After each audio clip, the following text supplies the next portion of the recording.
For crude oil to be used effectively by modern industry, it has to be separated into its component parts and have impurities like sulfur removed.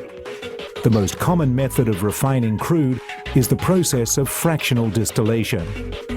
This involves heating crude oil to about 350 degrees Celsius to turn it into a mixture of gases.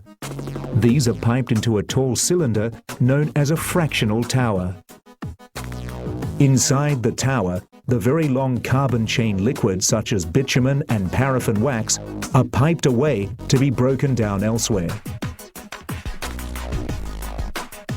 The hydrocarbon gases rise up inside the tower, passing through a series of horizontal trays and baffles called bubble caps.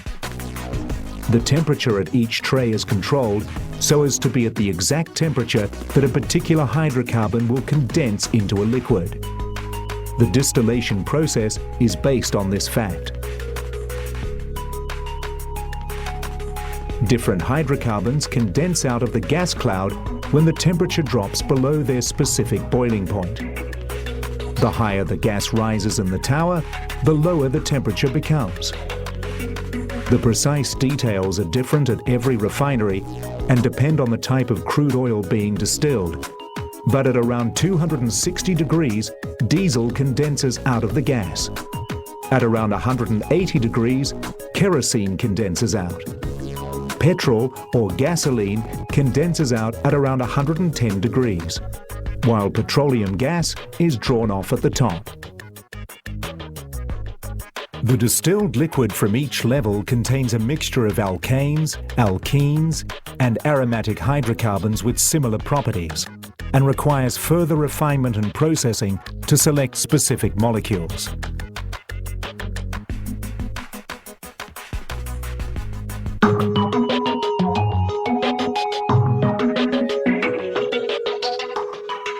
The quantities of the fractions initially produced in an oil refinery don't match up with what is needed by consumers. There is not much demand for the longer chain high molecular weight hydrocarbons, but a large demand for those of lower molecular weight, for example petrol. A process called cracking is used to produce more of the lower molecular weight hydrocarbons. This process breaks up the longer chains into smaller ones. There are many different industrial versions of cracking, but all rely on heating. When heated, the particles move much more quickly, and their rapid movement causes carbon-carbon bonds to break. The major forms of cracking are thermal cracking, catalytic or CAT cracking, steam cracking, and hydrocracking. Because they differ in reaction conditions, the products of each type of cracking will vary. Most produce a mixture of saturated and unsaturated hydrocarbons. Thermal cracking is the simplest and oldest process.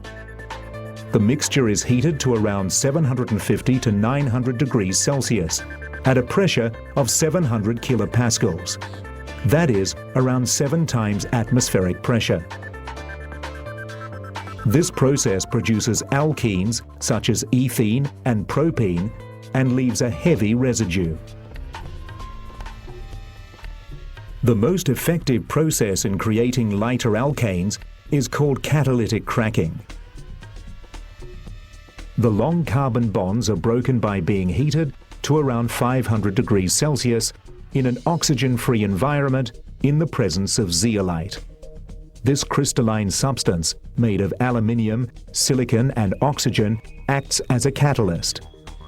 A catalyst is a substance that speeds up a reaction or allows it to proceed at a lower temperature than would normally be required. During the process, the catalyst, usually in the form of a powder, is treated and reused over and over again. Catalytic cracking is the major source of hydrocarbons with 5 to 10 carbon atoms in the chain. The molecules most formed are the smaller alkanes used in petrol, such as propane, butane, pentane, hexane, heptane, and octane, the components of liquid petroleum gas. In hydrocracking, crude oil is heated at very high pressure, usually around 5,000 kilopascals, in the presence of hydrogen with a metallic catalyst such as platinum, nickel or palladium. This process tends to produce saturated hydrocarbons such as shorter carbon chain alkanes, because it adds a hydrogen atom to alkenes and aromatic hydrocarbons. It is a major source of kerosene jet fuel, gasoline components and LPG. In one method, thermal steam cracking, the hydrocarbon is diluted with steam and then briefly heated in a very hot furnace, around 850 degrees Celsius, without oxygen. The reaction is only allowed to take place very briefly. Light hydrocarbons break down to the lighter alkenes, including ethene, propene and butene, which are useful for plastics manufacturing. Heavier hydrocarbons break down to some of these, but also give products rich in aromatic hydrocarbons and hydrocarbons suitable for inclusion in petrol or diesel. Higher cracking temperature favors the production of ethene and benzene. In the coking unit, bitumen is heated and broken down into petrol alkanes and diesel fuel, leaving behind coke, a fused combination of carbon and ash. Coke can be used as a smokeless fuel. Reforming involves the breaking of straight-chain alkanes into branched alkanes. The branched chain alkanes in the 6 to 10 carbon atom range are preferred as car fuel.